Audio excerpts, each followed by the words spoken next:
हरिओम तत्सत। यह कुंभ लग्न की कुंडली है। सबसे पहले हम सूर्य से फलादेश प्रारंभ स्टार्ट करें। सूर्य जो है इस कुंडली में सप्तम भाव के स्वामी है, यानी पत्नी एवं वैवाहिक जीवन के स्वामी है, दैनिक रोजगार के स्वामी है। और यह षष्ठ भाव में रोग एवं शत्रु के घर में विराजमान है और इस पर राहु की दृष्टि है। यानी सूर्य जो है षष्ठ भाव में चले गए और स्वयं से द्वादश भाव में भी चले गए, राहु से पीड़ित भी हो गए, अंश बल में भी कमजोर है, 24 अंश हैं, जिसके कारण पत्नी एवं वैवाहिक जीवन के सुख में कठिनाई एवं परेशानी होती है। विवाह में बहुत ज्यादा विलंब होता है, पत्नी का स्वास्थ्य भी ठीक नहीं रहता है और दैनिक रोजगार में भी कठिनाई एवं परेशानियों का सामना करना पड़ता है। खुद के व्यवसाय में पूर्ण सफलता प्राप्त नहीं होती है। अब षष्ठ भाव में सूर्य जाकर पीड़ित हो गए, तो जिसके कारण शत्रु पक्ष से भी कठिनाई एवं परेशानी होती है, उसके बाद सफलता प्राप्त होती है। पेट में भी किसी प्रकार की बीमारी होने की संभावना रहती है। यहाँ से सूर्य द्वादश भाव में दृष्टि डालते हैं, जिसके कारण बाहरी स्थानों के संपर्क से कुछ कठिनाइयों के साथ सफलता प्राप्त होती है। तो यहाँ हमें क्या करना है, सूर्य का मंत्र जाप करना है। सूर्य का मंत्र जाप करें, जल अर्पित करें, आदित्य हृदय स्तोत्र का पाठ करें और सफेद आंकड़े का जड़ भी आप धारण कर सकते हैं।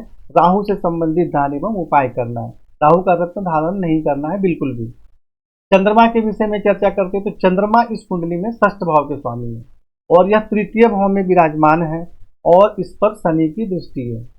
शनि की भी दृष्टि है और मंगल की भी दृष्टि है, तो मंगल तो शनि को पीड़ित नहीं करते हैं।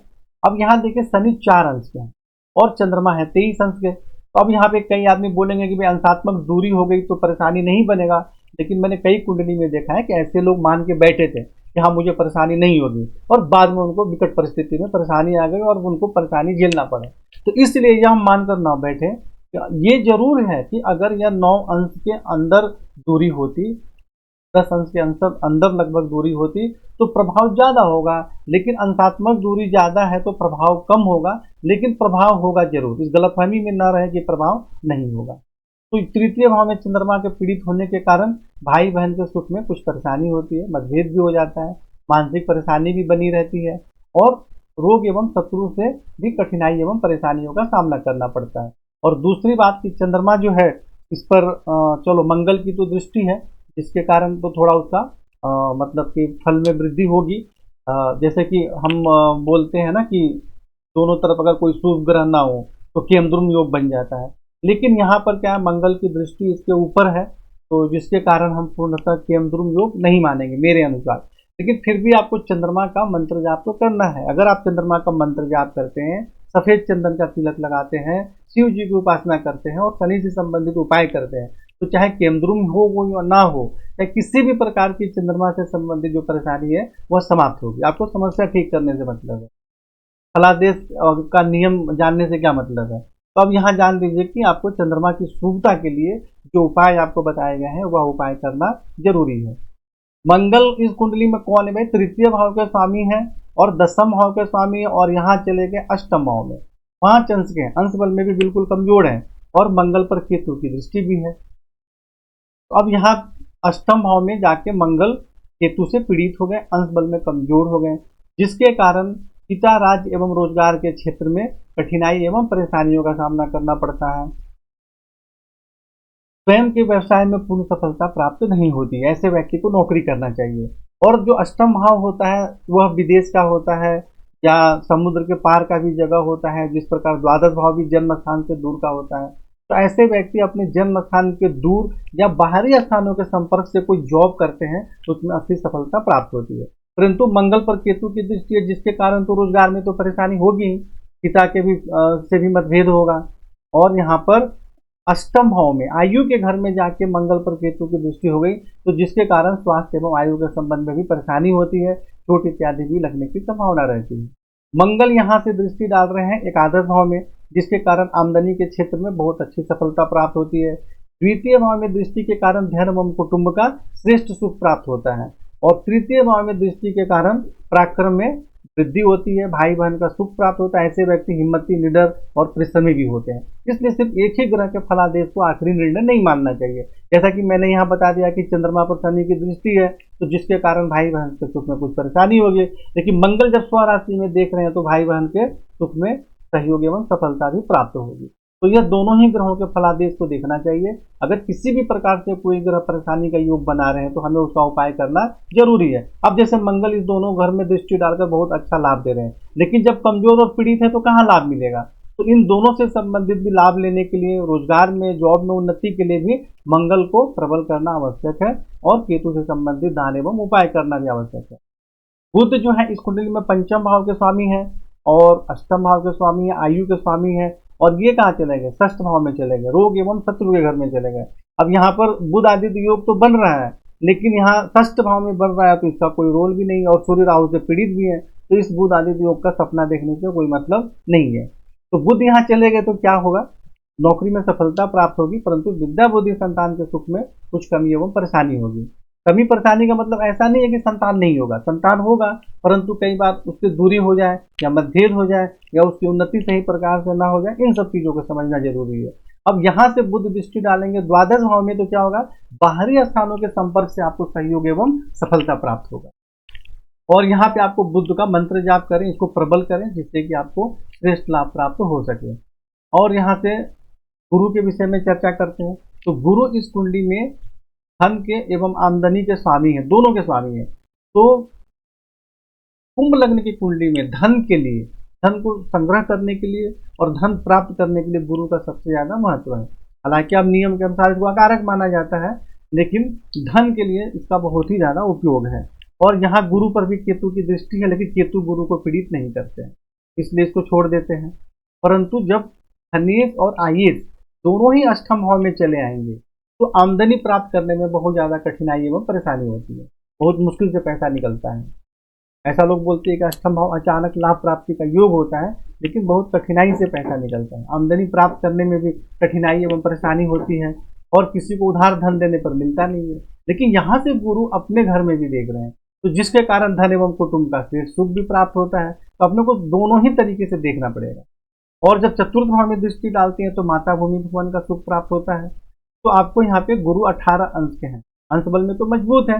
तो यहाँ पे हमें इससे संबंधित लाभ प्राप्त करने के लिए गुरु का मंत्र जाप तो करना ही है, साथ में ऐसे व्यक्ति को लक्ष्मी मंत्र का जाप एवं अनुष्ठान लगातार करना चाहिए, क्योंकि भाई दसम भाव के स्वामी भी यहाँ आ गए हैं और आमदनी के स्वामी भी यहाँ आ गए, धन के स्वामी भी यहाँ आ गए। तो जिसके कारण ऐसे व्यक्ति यदि लक्ष्मी मंत्र का जाप एवं अनुष्ठान करें ग्रहों के उपाय के साथ, तो आपको जीवन में आप आगे बढ़ सकते हैं और बढ़ेंगे। इसलिए ऐसे व्यक्ति को लक्ष्मी मंत्र का जाप विशेष करना चाहिए, कभी बंद नहीं करना चाहिए। और किसी को उधार धन वगैरह देने के चक्कर में भी आपको नहीं पड़ना चाहिए।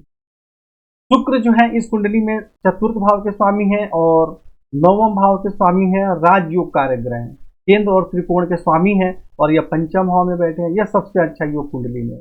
अब जितने भी प्रॉब्लम का योग था और ये जो है एकदम सबसे श्रेष्ठ योग बन गया, क्योंकि राजयोग कारक ग्रह जाके त्रिकोण यानी पंचम भाव में बैठ गए, तो जिसके कारण विद्या बुद्धि संतान का श्रेष्ठ सुख प्राप्त होता है। अब जैसे मैंने बुद्ध के विषय में क्या बताया था, विद्या बुद्धि संतान के सुख में परेशानी होती है, लेकिन शुक्र क्या कह रहे हैं कि विद्या बुद्धि संतान का श्रेष्ठ सुख प्राप्त होता है। इसलिए एक ही ग्रह को आखिरी निर्णय नहीं मानना चाहिए। लेकिन इसका मतलब यह नहीं है कि बुद्ध का उपाय नहीं करेंगे, बुद्ध का उपाय करना जरूरी है, क्योंकि जब बुद्ध का समय आएगा तो उस क्षेत्र में परेशानी करेगा।